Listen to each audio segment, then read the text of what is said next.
Disclaimer: this story contains mature themes intended for adult viewers. Viewer discretion is advised. The steam curled around me as the hot water beat down, washing away the exhaustion of a long day. Showers were my sanctuary, the only place I felt like I could be alone, where the noise of the world faded and my thoughts were mine alone. That evening, I never imagined that a single knock on the bathroom door, followed by an accidental intrusion, would change the rhythm of my family forever. My name is Olivia Bennett.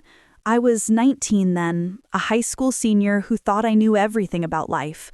My brother, Ethan Bennett, was 21, a freshman in college who had just returned home for the weekend.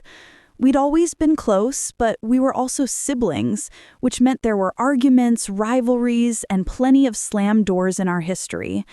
That night, I had just finished rinsing the shampoo from my hair when the door creaked open. I froze, panic racing through me. "Hey, is there— Oh my God, sorry." Ethan's voice stammered through the thick cloud of steam, and before I could react, the door slammed shut again. My heart pounded in my chest. My face burned hotter than the shower water. It was humiliating, even though nothing had really happened. He hadn't meant to walk in. Still, the embarrassment wrapped around me, like a suffocating blanket. When I stepped out of the bathroom, towel wrapped tightly around me, I could hear him in the hallway. "Olivia, I'm so sorry. I swear I didn't know you were in there," he said, his voice urgent, full of guilt. I didn't reply. I just shut my bedroom door and leaned against it, breathing hard, trying to calm down. But something strange had shifted. That accident, a mistake that could have just been brushed off, stirred up emotions in both of us that neither of us expected. The next morning at breakfast, Ethan couldn't even look me in the eye. Margaret Bennett chattered cheerfully about her garden. William Bennett buried himself in the newspaper, and I quietly nibbled my toast, stealing occasional glances at my brother. He looked different, or maybe it was me who had changed. Later that day, he found me in the backyard. "Olivia, please don't hate me," he said softly, leaning against the porch railing. "I don't hate you," I replied, crossing my arms. "It was just awkward." "Awkward is an understatement," he muttered, rubbing the back of his neck.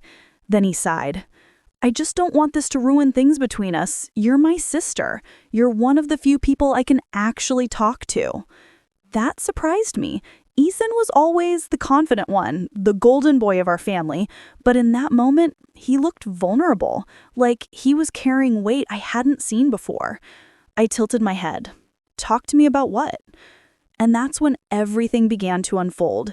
Ethan confessed that college hadn't been what he expected. He was struggling with grades, with loneliness, with pressure to live up to everyone's expectations. I listened. For the first time, I saw my brother not just as the perfect son, but as a person who needed someone. And somehow, that embarrassing moment in the bathroom opened the door for honesty between us. Over the next few weeks, things shifted. Ethan and I started talking more. Late-night conversations in the kitchen, walks around the neighborhood, shared laughter over silly memories. The tension from that awkward moment melted into something else, a deeper bond. But not everyone understood. One evening, Margaret noticed how often we were together and raised an eyebrow. "You two have gotten close lately," she said casually, but her tone carried curiosity. "Is that a bad thing?" I asked.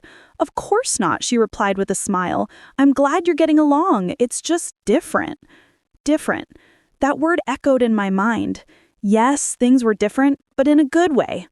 Then came the night Ethan broke down. It was past midnight when I heard a knock on my door. He stood there, shoulders slumped, eyes red. "Can I talk to you?" he whispered. I let him in, and he sat at the edge of my bed, his hands trembling. "Olivia, I don't think I can do this anymore," he admitted. "College, life, everything. I feel like I'm failing, and I don't want to disappoint Margaret and William." My chest tightened. Seeing him like that broke something inside me. Without thinking, I reached for his hand. "You don't have to carry this alone," I said. "You're not failing. You're human, and I'll be here no matter what. That was the turning point. From then on, we became each other's anchors. When he doubted himself, I reminded him of his strengths. When I felt overwhelmed by senior year pressures, he reminded me that I was capable. Our relationship transformed from the typical sibling rivalry into a partnership built on trust and vulnerability. But the world outside didn't always see it that way. Rumors started at school. A friend of mine mentioned she saw me and Ethan walking home together deep in conversation. "You two are like weirdly close now," she said, half joking. I bristled.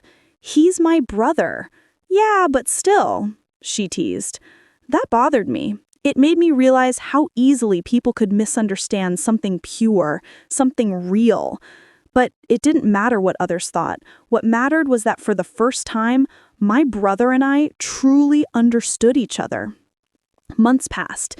Ethan found his footing in college again, partly because he knew he had someone back home who believed in him. I learned to see him not just as my sibling, but as a person with struggles, strengths, and flaws. One summer evening, as the fireflies danced across the yard, he turned to me and said, "Olivia, that day I walked into the bathroom, I thought it was the worst mistake of my life, but now I think it was the beginning of something we both needed." I laughed, shaking my head. "Yeah, well, let's not repeat it." We both laughed, but behind the humor was truth. That awkward moment had cracked open the wall between us, forcing us to see each other in a new light. It had changed everything.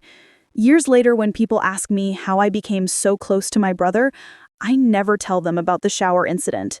Some stories are too complicated to explain, but I do tell them this. Sometimes life throws the strangest, most uncomfortable moments at us, and if we're open to it, those moments can transform into the foundations of love, trust, and family. That's what happened to me and Ethan, and it all started with one accidental knock on a bathroom door. Thank you for watching. Life doesn't always follow the path we expect.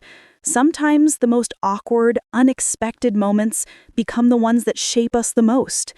If this story made you reflect or touched you in any way, please like, comment, and share.